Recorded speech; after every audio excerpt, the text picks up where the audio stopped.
tengo que reconocer que en mis clases de guión les recomiendo a mis alumnos no ser guionistas. Mi experiencia como escritora de cine ha sido en casi todos los casos frustrante.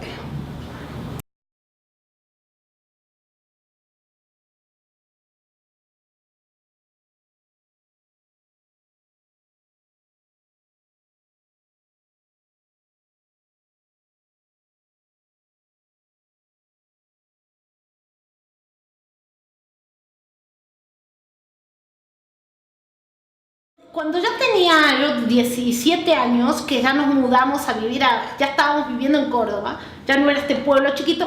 Córdoba es una ciudad chiquita, pero es un poco más grande, ya había teatro, cine, todos los días, ¿no? Era un gran cambio, ¿no? Y aparte, un gran cambio mucho más importante que ese es que se había acabado la dictadura. Y entonces nosotros ya no estábamos escondidos. 86. Claro, 86, más o menos. Y bueno, en esa época yo me puse de novia con un chavo que era muy cinéfilo. Y él me empezó a invitar al cine. Y íbamos al cine y todo. Y yo al principio, me acuerdo que a él le fascinaba Fassbinder. Y yo tenía 17 años y al principio dije, ¿y esto qué es? Y después me empezó a fascinar el cine también. Y un año después yo me inscribí en la escuela de cine. Letras y cine, en Córdoba. Me inscribí en las dos escuelas, en letras y en cine. Después de la dictadura fue un momento de bastante plenitud, sobre todo, bueno, cualquier juventud es plena. Todos añoramos nuestra juventud y nos parece que fueron los mejores años de la vida, ¿no? Bueno, pero bueno, coincidió que yo tenía 18 años y que justo se había acabado la dictadura y entonces había un montón de movimientos, de partidos, de políticos, era una vida cultural muy agitada, ¿no? Y por suerte yo estaba en Córdoba ya, que no era una ciudad donde había mucho movimiento, ¿no? Que en ese momento vino a dar un curso un maestro, que es un maestro que había venido exiliado acá. Empezaron a regresar muchos exiliados y eso también fue bueno, porque traían noticias, porque lamentablemente la generación anterior a la mía fue masacrada en Argentina. Y en realidad los intelectuales sobrevivientes son los que emigraron.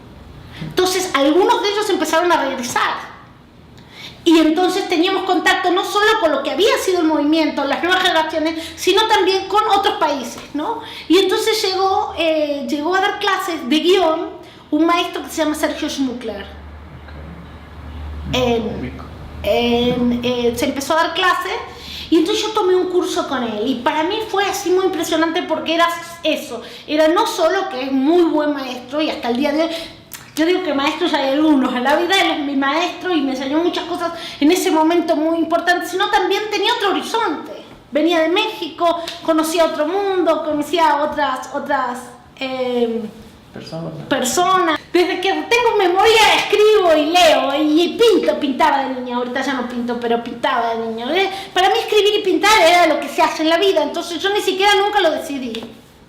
Y un poco el cine junta escribir y pintar, ¿no? Y yo quería salir de Argentina, quería conocer el mundo, un poco como cualquier persona de 20 años que quiere viajar y conocer más, pero yo no tenía dinero, tenía $200 en el bolsillo. Yo, la verdad, en ese momento mi sueño era ir a París, porque me gustaba el cine francés, y Leo Carax y todo eso, ¿no? Entonces yo me quería ir a París, pero yo no podía, yo necesitaba trabajar, desde el momento de bajar al avión, yo no podía, no tenía ninguna beca, ni ningún apoyo familiar, ni nada, ¿no? Yo necesitaba llegar a un lugar, pero entonces necesitaba ir a un lugar de habla española para poder trabajar enseguida, ¿no? Y bueno, este profesor que regresó luego a México, Sergio, me dijo, no, bueno, acá te puedo ayudar a conseguir un trabajo. Entonces dije, bueno, me voy a México y después, en todo caso, sigo viajando, ¿no? Y bueno, llegué aquí y es muy interesante porque son dos culturas muy distintas, México y Argentina, a pesar de tener el mismo idioma. Y al principio, bueno, me costó entender muchas cosas, cómo funcionaba, ¿no? Yo venía de otro mundo completamente, y de otra situación completamente. Pero luego me encantó y elegí quedarme. Después viajé a París, ¿no? Después viajé a todos lados, pero dije, pero a mí me gusta México para vivir. Después me pasó una cosa muy curiosa, que cuando cumplí 30 años ya se habían hecho varias películas con guiones míos, y entonces me contrata el CCC de maestra. Y yo asesoraba las tesis, que en esa época hubo un grupo maravilloso que eran los Gamborimbo, y yo asesoraba las tesis. Y yo los asesoraba, y me acuerdo que era por un lado era maravilloso, y ellos eran unos artistas, pues yo tenía 30 años y ellos tenían 25. Y yo había momentos que me moría de celos porque yo quería hacer una tesis o porque yo no había tenido la posibilidad de estudiar, yo había tenido que llegar a trabajar, ¿no? Yo empecé aquí a trabajar, Sergio me ayudó a conseguir un trabajo de redactora, porque yo tenía que trabajar inmediatamente. Y me acuerdo que ahí aprendí a usar una computadora, porque en el trabajo había computadora, yo no sabía usarla, la usaba como máquina de escribir. Y entonces allí empecé a escribir un largometraje. Me quedaban más horas después de la chamba y me escribía el largometraje. Y un día dije, ¿quién compra guiones? Y llamé a Televisa, yo, sin contactos, sin recomendaciones, sin nada. Y fui, llegué mi guión y me lo compraron. El primero que me compró Televisa se llamaba 3 minutos en la oscuridad. Luego de ese, fueron varios, ¿no? Sí se filmó, ¿no? Sí se filmó. Y bueno, luego vino otro periodo, digamos, para mí era como un milagro. Es decir, viniendo de donde yo venía. Por eso te digo, yo no pude terminar estudios ni nunca tuve una familia que me protegiera. Al contrario, porque yo a partir de que vendí el primer guión empecé a mandarle dinero a mis padres. No, lo que pasa es que yo tenía 23 años y yo escribía 5 horas al día, que después me di cuenta que también que era raro, que acá no había escritores que escribieran tanto.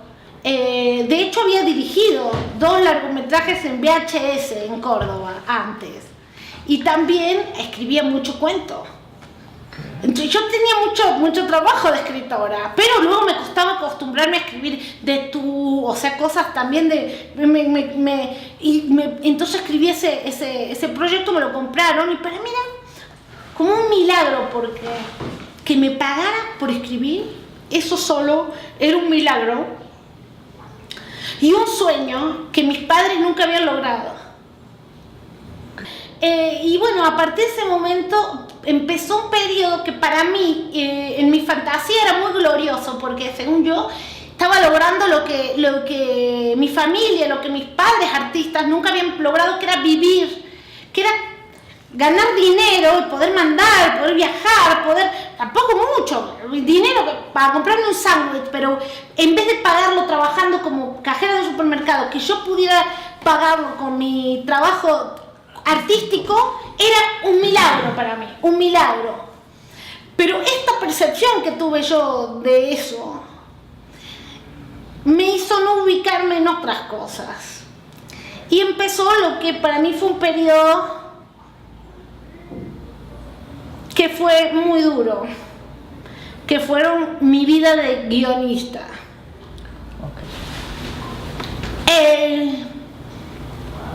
Bueno, hay cosas que yo pienso sobre los pienso ahora, después de muchos años, me doy cuenta de una situación. En mi opinión, la situación del escritor de cine es enajenante en casi todo el mundo. Hay una enajenación consensuada. Sabemos perfectamente que hay muchas cosas que son consensuadas y no son justas.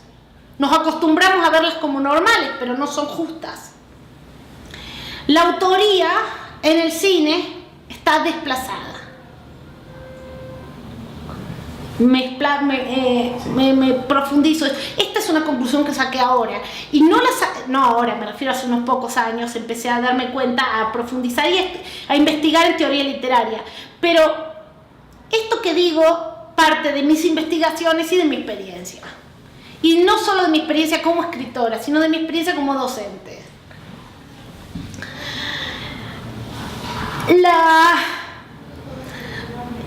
Si un novelista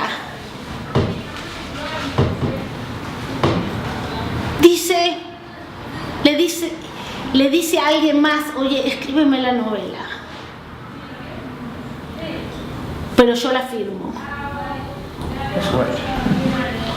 Existe, ocurre, pero lo tiene que ocultar. Y si se sabe es una vergüenza. En cambio, en el cine, un director dice públicamente, sí, esta es mi obra, pero me la escribió esta persona, y no lo tiene que ocultar. El trabajo, la autoría está desplazada. En mi opinión y en mi experiencia, un escritor concibe un universo. Se le ocurre una historia, unos personajes, unas situaciones. Él inventa un mundo. Se lo da a un director y el director hace una de las muchas escenas, de las muchas puestas en escenas posibles que se pueden hacer sobre esa obra. ¿Quién es el autor? Es tan evidente que es complicadísimo toda la teoría que enmascara esta evidencia. La evidencia de que el autor es el escritor. Es evidente. ¿Quién inventa? ¿Quién inventa ese mundo? Es evidente. Este desplazamiento de la autoría y esta enajenación se está saneando en este momento de una manera muy curiosa a través de la serie de televisión. En la serie de televisión, el guionista, el escritor vuelve a aparecer, no vuelve a aparecer, se evidencia como el autor. Sí. Y por eso, toda la nueva corriente de series de televisión, el creador es el escritor. Claro, por supuesto que el trabajo de puesta en escena o interpretación de un director es profundamente creativo, pero no es el autor. No es el autor, es el intérprete. Ahora, en el teatro no hay problema y ningún director de teatro se siente mal por poner en escena a Ibsen. Dice, no, estoy poniendo en escena a Ibsen, estoy muy contento, muy orgulloso, y no le resta mérito. Pero en el cine la autoría está desplazada. Creo que, hay antecedentes históricos. Creo que paradójicamente la Nouvelle Vague francesa y todas sus teorías hicieron mucho bien y mucho mal al mismo tiempo. Me parece que tiene un antecedentes histórico. Y yo también interpreto dos cuestiones fundamentales por las cuales está, en mi opinión, invertido completamente el rol del escritor. Una de las cosas más importantes por las que está invertido el rol del escritor es porque es el más importante. La pantalla es muy luminosa, muy grande, explotan los colores y entonces es como un hechizo que nos hace olvidar. Parece anticlimático contar el origen de papel de una obra. Es mejor imaginar que todo eso es como una especie de sueño que apareció por casualidad que pensar que está diseñado en un texto. Es como querer perderse en el sonido de la novena sinfonía y olvidar la partitura. Tengo que reconocer que en mis clases de guión les recomiendo a mis alumnos no ser guionistas. Mi experiencia como escritora de cine ha sido en casi todos los casos frustrante. La frustración tiene diferentes fuentes y no siempre ha sido la misma. En algunos casos, la frustración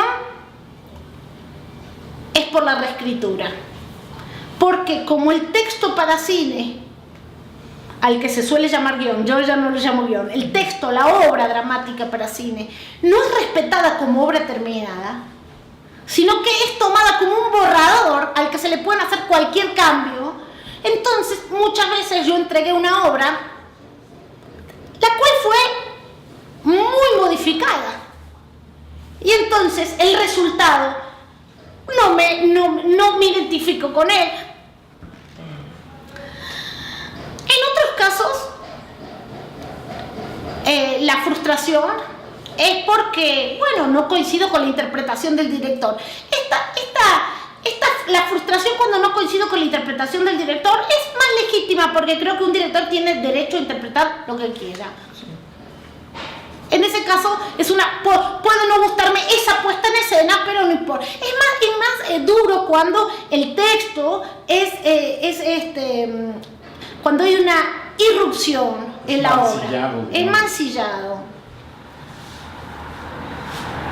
Es mancillado el texto y es mancillado de esa manera.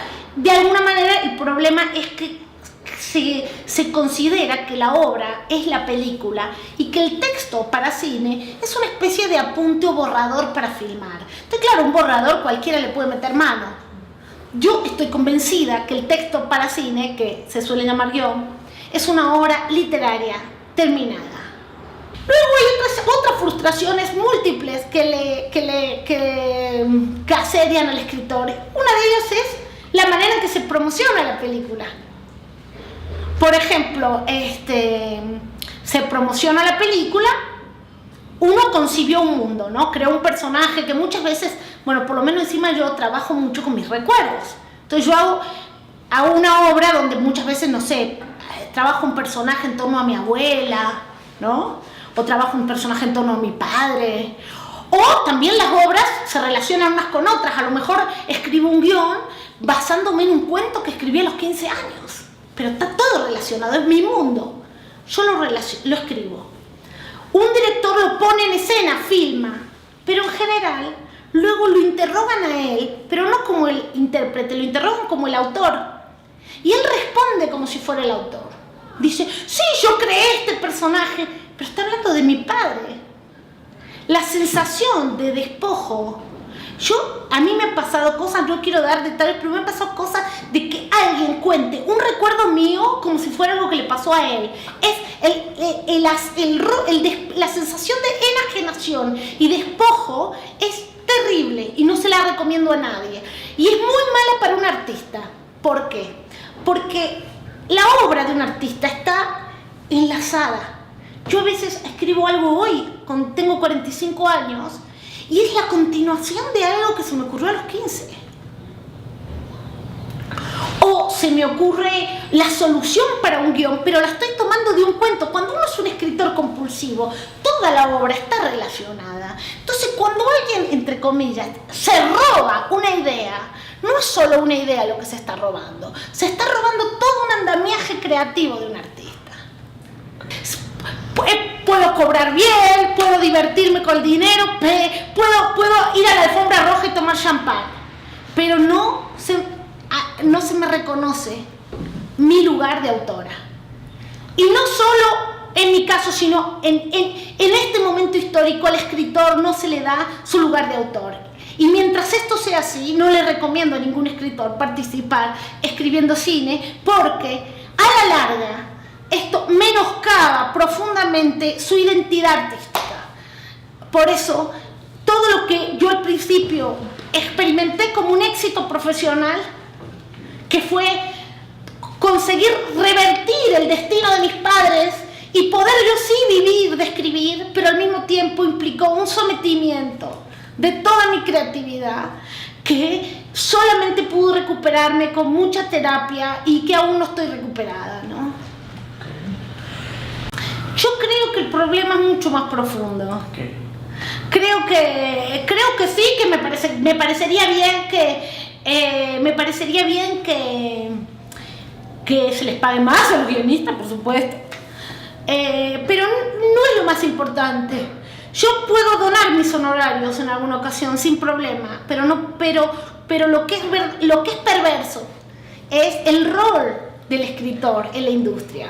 El rol profundo, la valoración, o sea, el texto para cine, que se suele llamar guión, no es valorado como obra terminada y el escritor no es valorado como el autor, y eso es perverso. Por otro lado, también creo que el rol del productor, a veces, mi experiencia, que también produje junto con otros productores el premio, es que a veces también está un poquito, eso sí es una observación que hago en México, está un poquito, a veces un poco copiado de el rol del productor un poco hollywoodense, que aparte a ellos ya no les funciona el sistema, así que me parece que no nos corresponde copiarlo, en el sentido de que es el productor que agarra y dice, ok, yo quiero hacer una película sobre este tema, llamo a un guionista, llamo a un director, claro, lo que pasa es que normalmente los productores de Hollywood que hacen eso tienen plata y ellos dicen, yo tengo plata y yo contrato y yo les pago a todo el mundo, pero igual ya no les funciona, porque quedan, por eso digamos ahorita el Estados Unidos está brillando con sus series, porque la serie es lo que tiene un ímpetu singular, novedoso, temas nuevos, otras estructuras, y en cambio las películas siguen con sus clichés porque, claro, digamos, se vuelven Frankenstein, se vuelven producciones hechizas de un productor que tiene dinero, y entonces contrato a este guionista, y hago entre todo un Frankenstein, ¿no? Entonces, eso, hasta a ellos ya no les funciona eso. Pero además, parten de otro punto de vista, parten del punto de vista de que ellos tienen dinero personal. Entonces generan este esquema, yo soy el productor, yo tengo mis millones, entonces yo contrato a quien quiero y tengo el corte final porque yo mando acá. Pero a veces siento que se copia ese modelo, pero paradójicamente aquí los productores no tienen dinero. O sea, el productor va a aplicar al mismo fondo que el artista puede aplicar solo. Entonces, cuando tiene, digamos, la misma actitud de jefe, yo soy productor, así que acá mando, porque es un poco descontextualizado porque no tiene el dinero, ¿no? O sea, es como copiar una actitud. Yo estoy acá, mi BlackBerry que suena cada 5 minutos, soy una persona muy ocupada y yo contrato. Sí, bueno, pero falta una. Entonces yo apuesto por un productor apuesto por productores que son aliados, cómplices artísticos, que saben un montón de cine, que se investigan y que simplemente, o sea, que son aliados artísticos, no son jefes. Entonces, muchos escritores que conozco, amigos y alumnos, después de la primera o la segunda experiencia de ser filmados, empiezan a escribir teatro, o escriben novelas, o dirigen. Pero dejan de escribir para otros porque es enajenante. Entonces no hay escritores experimentados porque no hay un respeto por la obra para cine como obra terminada, ¿no? Okay, eso por un lado. Entonces, y luego también luego se genera otro proceso que también es muy perverso, que es el autoengaño. Que, digamos, yo creo que esto tiene que ver con la escritura, ¿no? Pero más con la escritura para cine. Es decir, digamos, yo me puedo imaginar que yo sería una gran bailarina, ¿no? Pero la realidad me demuestra que no lo soy. Cada vez que intento levantar la pata, me recuerdo a mí misma que no fue danza a lo que me he dedicado en la vida, ¿no? Yo puedo pensar que yo sería una gran escultora, ¿no? Pero cuando me encuentro con una piedra, no sé qué hacer con ella, ¿no? Entonces digo, híjole, me parece que no soy escultora. Es como, qué buena escultora sería si fuera escultora. Por ejemplo, yo puedo pensar, sí, bueno, pero no hay ninguna prueba de esto, ¿no? O qué buena bailarina sería yo si fuera bailarina.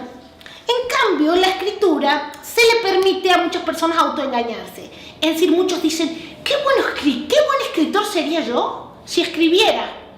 Ok, entonces contrato un guionista. Entonces, asumo lo que él escribe como si viniera de mí, porque yo lo contraté. Si una cosa es contratar y otra cosa es escribir. Como la escritura es algo que, digamos, la danza clásica no, porque intentemos levantar la pierna y me parece que nos vamos a encontrar con un problema. Pero escribir palabras lo hacemos todo. Entonces, pareciera, es como que todo el mundo piensa, híjole, si yo hiciera algún día, todo el mundo, cuando uno es escritor de cine, todo el tiempo se le acerca gente así como, como me imagino que algún dentista dice, oye, mira acá, no. Cuando un escritor de cine todo el tiempo se te acerca a un montón de gente y dice, no sabes la película de mi vida. Yo tengo una vida para hacer una película. Y es cierto que todos tenemos vidas para hacer películas, pero hay que hacerlas.